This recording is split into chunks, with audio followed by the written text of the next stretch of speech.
क्या आने वाले समय में यूपीआई से पेमेंट करना महंगा हो सकता है? क्या हर क्यूआर कोड स्कैन करने पर दुकानदार को अलग से चार्ज देना पड़ेगा?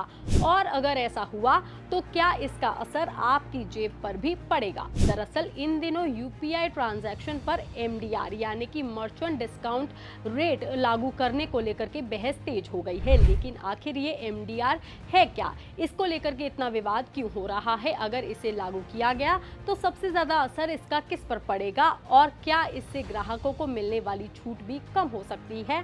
हम आपको सब कुछ बताएंगे इस वीडियो में। सबसे पहले समझते हैं कि आखिर ये एमडीआर यानी कि मर्चेंट डिस्काउंट रेट होता क्या है। दरअसल जब कोई ग्राहक डिजिटल पेमेंट करता है तो उस पेमेंट को प्रोसेस करने में कई संस्थान शामिल हो जाते हैं, जैसे कि बैंक, पेमेंट सर्विस प्रोवाइडर और खासकर कि पेमेंट नेटवर्क। इन सभी सेवाओं की अलग लागत होती है और इसी लागत को पूरा करने के लिए मर्चेंट यानी कि दुकानदार से जो शुल्क लिया जाता है उसे ही मर्चेंट डिस्काउंट रेट यानी कि एमडीआर कहा जाता है। यानी आसान भाषा में समझे तो ये डिजिटल पेमेंट को प्रोसेस करने की फीस होती है। लेकिन आप सोच रहे होंगे कि अभी तक तो यूपीआई से पेमेंट करने पर ऐसा कोई चार्ज नहीं लगता था, तो फिर अचानक एमडीआर की चर्चा क्यों होने लगी? दरअसल इंडस्ट्री एक्सपर्ट्स का कहना है कि यूपीआई का इस्तेमाल लगातार तेजी से बढ़ रहा है। ऐसे में पेमेंट इंफ्रास्ट्रक्चर को बनाए रखने के लिए, नई तकनीक विकसित करने के लिए और सिस्टम को सुरक्षित रखने के लिए कंपनियों के पास एक सस्टेनेबल इनकम मॉडल होना भी बहुत जरूरी है। हालांकि बहस इस बात पर भी नहीं है कि कंपनियों को कमाई होनी चाहिए या नहीं, बल्कि इस बात पर है कि आखिर इसका वित्तीय बोझ उठाएगा कौन और इसका असर किस पर पड़ेगा। तो सबसे पहले असर इसका पड़ेगा मर्चेंट्स यानी कि दुकानदारों और कारोबारियों पर, क्योंकि एमडीआर का भुगतान आमतौर पर मर्चेंट करता है। अगर उन्हें हर यूपीआई ट्रांजैक्शन पर अतिरिक्त शुल्क देना पड़ेगा तो ये उनके लिए एक नई ऑपरेशनल कॉस्ट बन जाएगा, यानी कि उनके कारोबार का खर्च भी बढ़ जाएगा। और जब कारोबार का खर्च बढ़ता है तो उसका सीधा असर कहीं ना कहीं बिजनेस के मुनाफे पर भी पड़ता है। लेकिन एक्सपर्ट्स का ये भी कहना है कि शुरुआत में कई बड़े व्यापारी शायद इस लागत को खुद वहन कर ले, लेकिन लंबे समय तक ऐसा करना आसान नहीं होगा। ऐसी स्थिति में या तो ग्राहकों को मिलने वाले ऑफर्स और डिस्काउंट कम हो सकते हैं या फिर सामान और सेवाओं की कीमतों में बढ़ोतरी देखने को मिल सकती है। यानी कि अगर एमडीआर लागू होता है तो इसका ज्यादातर असर आखिरकार ग्राहकों की जेब पर ही पहुंच सकता है।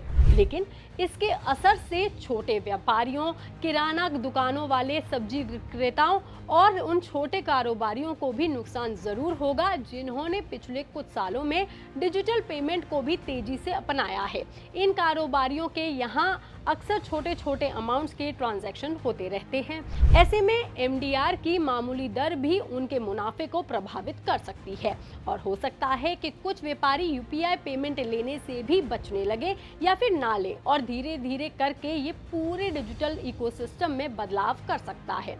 क्योंकि आज करोड़ों लोगों को बिना किसी अतिरिक्त शुल्क के यूपीआई से पेमेंट करने की लगभग आदत पड़ चुकी है। लेकिन अगर व्यापारी यूपीआई पेमेंट लेने से बचने लगे या फिर अतिरिक्त लागत ग्राहकों से वसूलने लगे तो लोगों का डिजिटल पेमेंट करने का उत्साह भी कम हो सकता है और इससे डिजिटल इंडिया की रफ्तार पर भी असर पड़ सकता है। यानी कि हो सकता है कि आने वाले समय में यूपीआई कम हो जाए। मतलब ये बहस केवल पेमेंट कंपनीज की कमाई तक सीमित नहीं रह गई है, बल्कि ये भारत के सबसे बड़े डिजिटल पब्लिक इंफ्रास्ट्रक्चर यानी कि यूपीआई के भविष्य से भी जुड़ गया है।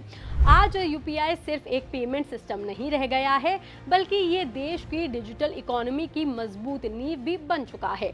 ऐसे में जरूरी है कि जो बैंक्स हैं, पेमेंट कंपनीज हैं, ये पेमेंट सिस्टम है और बाकी सभी संस्थानों के पास सिस्टम को बेहतर बनाने और सुरक्षित रखने के लिए भी पर्याप्त संसाधन भी हो। लेकिन साथ ही मर्चेंट्स पर कारोबार का अतिरिक्त बोझ नहीं बढ़ना चाहिए, क्योंकि इससे सबसे ज्यादा फायदा या फिर सबसे ज्यादा नुकसान ग्राहकों को ही होगा। हालांकि यूपीआई पर एमडीआर लागू करने को लेकर अभी सिर्फ विचार किया जा रहा है। फिलहाल इस पर कोई अंतिम फैसला नहीं हुआ है, लेकिन अगर भविष्य में ऐसा कोई भी फैसला लिया जाता है तो उसका असर केवल पेमेंट कंपनीज तक सीमित नहीं रहेगा, बल्कि सब पर पड़ेगा। ये खबर, ये जानकारी आपको कैसी लगी? आप हमें कमेंट करके जरूर बताएं। बाकी तमाम खबरों के लिए आप देखते रहिए लोकमत हिंदी।